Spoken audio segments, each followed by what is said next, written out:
ప్రజల యొక్క రెవెన్యూ సమస్యలకు శాశ్వత పరిష్కార దిశగా రెవెన్యూ సదస్సులు నిర్వహణ చేస్తున్నామని, భూ సమస్యల పరిష్కారమే ధ్యేయంగా ప్రభుత్వ రెవెన్యూ సదస్సులు నిర్వహిస్తోందని సబ్ కలెక్టర్ సహదిత్ వెంకట్ త్రివినాగ్ తెలిపారు.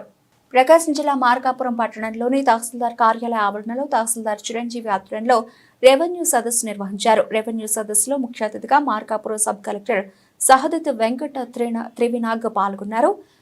ఈ సందర్భంగా సబ్ కలెక్టర్ ప్రజల నుండి అర్జీలు స్వీకరించారు. ఇందులో భాగంగా గ్రామ రైతులు పొలాల దారి భూములకు సంబంధించిన సమస్యలను అధికారుల దృష్టికి తీసుకొచ్చారు. ముఖ్యంగా రైతులు పూర్వకాలం నుంచి పొలాలకు వెళ్లే దారి, ఇతరుల పేరుపై తమ పొలాలను ఎక్కించుకున్నారని ఎక్కువ శాతం అర్జీలను స్వీకరించినట్లు అధికారులు తెలిపారు. ఈ సందర్భంగా సబ్ కలెక్టర్ సహదేత వెంకట త్రివినాగ్ మాట్లాడుతూ రాష్ట్ర ప్రభుత్వం భూ సమస్యల పరిష్కారం దిశగా అడుగులు వేస్తోందని, భూ దోపిడీపై సమగ్ర విచారణ చేసి నిజమైన భూ యజమానులకు న్యాయం చేసేందుకు రెవెన్యూ సదస్సులు నిర్వహిస్తున్నట్లు తెలిపారు.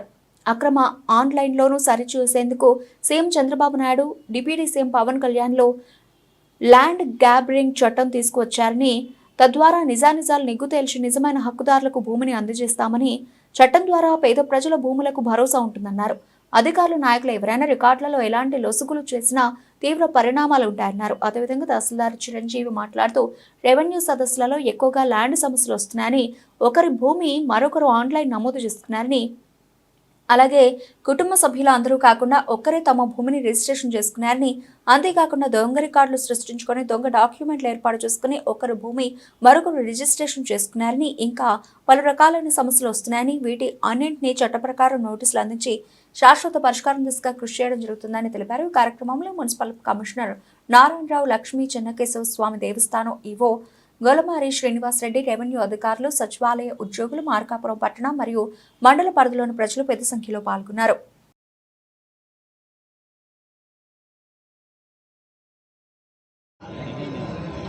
అందరికీ నమస్కారం.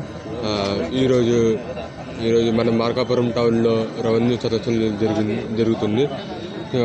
ఇది పొద్దున్నుంచి మనకి ఈరోజు వచ్చే అర్జీలు కూడా పెట్టుకుని కూడా ఎక్కువ వచ్చాయి. పలానా ఇప్పుడు పొద్దున్నుంచి వచ్చిన అర్జీల్లో మన ల్యాండ్ గ్రాబింగ్ సమస్య కానీ, ఎండోమెంట్ లాంటి వాళ్ళ సమస్య కానీ, ఆక్యుపై చేశారని కానీ అలాంటివి వచ్చాయి ఎక్కువ. సో ల్యాండ్ గ్రాబింగ్ వచ్చే విషయంలో మనం వాళ్ళందరికీ నోటీసులు ఇవ్వడం కూడా, నోటీసులు ఇప్పించి మళ్ళీ వాళ్ళందరికీ ఎంక్వైరీ చేయడం కూడా జరుగుతుంది. సో అంటే ఆక్రమణాలు కానీ ల్యాండ్ గ్రాబింగ్ కానీ ఎక్కువ వచ్చాయి. సో అదే విధానంగా జీరో ఖాతాలు కూడా కొన్ని రావడం జరిగింది. అది కూడా జేసీ గారు జాయింట్ కలెక్టర్ గారి దృష్టిలో పెడతామని చెప్పిన్నాము. సో ఇది ఇలాంటివన్నీ వచ్చాయి. సో ఇవన్నీ చేస్తామని ప్రజెంట్ చేస్తామని చెప్పారు. అందరికీ గుడ్ మార్నింగ్ అండి. రాష్ట్ర ప్రభుత్వం వారు ప్రతిష్టాత్మకంగా చేపట్టినటువంటి కార్యక్రమము రెవెన్యూ సదస్సులు. ఈ సదస్సుల్లో భాగంగా ఈ నెల 6వ తేదీ నుంచి ఈపాటికే రెవెన్యూ సదస్సులు కండక్ట్ చేయడం, ముఖ్యంగా మార్కాపురం మండలంలోని వివిధ ప్రాంతాల నుంచి, గ్రామాల నుంచి ఎక్కువగా అర్జీలు రావడం జరిగింది. వాటిలో ఎక్కువగా మాకు భూమి ఆక్రమణలు జరిగినట్లుగా, అలాగనే ఒకరు భూమి ఒకరు రెవెన్యూ రికార్డులో నమోదు చేసుకున్నట్లుగా, ల్యాండ్ గ్రాబింగ్ కేసులు ఇలాగా చాలా ఎక్కువ వస్తూ ఉన్నాయి. అందులో భాగంగా ఈ రోజున మార్కాపురం పట్టణంలో గ్రామసభ తహసీల్దార్ వారి కార్యాలయ ప్రాంగణంలో నిర్వహించడం జరుగుతుంది. దీనికి మా సబ్ కలెక్టర్ గారు, అట్లాగనే మండల నోడల్ ఆఫీసరు కమిషనర్ గారు హాజరయ్యారు. ఉదయం నుంచి అర్జీలు స్వీకరిస్తూ ఉన్నాం. వచ్చిన అర్జీల్లో ఎక్కువ భాగము ల్యాండ్ గ్రాబింగ్ కేసులో వస్తూ ఉన్నాయి. ఒక ఎగ్జాంపుల్ చెప్తే, ఇక్కడ భూమి ఉంది వాళ్ళ పూర్వీకులకి. ఆ భూమి ఒకప్పుడు వాళ్ళ కంట్రోల్లో ఉండేది. కాలక్రమేణా వాళ్ళు వేరే ఇతర ప్రాంతాలకి వలసల వల్ల లేదంటే వృత్తిరీత్యా పక్కకి వెళ్ళిపోవడం జరిగింది.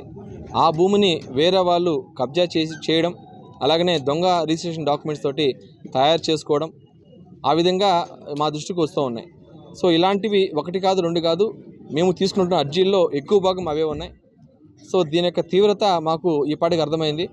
తప్పకుండా ప్రతి ఒక్కరికి న్యాయం చేకూరేలా రెవెన్యూ కోర్టు నిర్వహించి ప్రతి ఒక్కరికి నోటీస్ ఇచ్చి ఎక్కడా ఎవరు కూడాను మోసపోకుండా ప్రతి ఒక్కరికి న్యాయం చేకూరేలా ఎవరైతే అసలు భూమిదారు పట్టదారు ఉన్నారో వాళ్ళకి వారి యొక్క భూమిని అందజేసేలా చట్టప్రకారంగా నోటీసులు ఇచ్చి ఉత్తర్వు పాస్ చేసి చట్టబద్ధంగా వాళ్ళకి అందజేసేలా చర్య తీసుకుంటామని చెప్పేసి తెలియజేసుకుంటూ ఉన్నాం.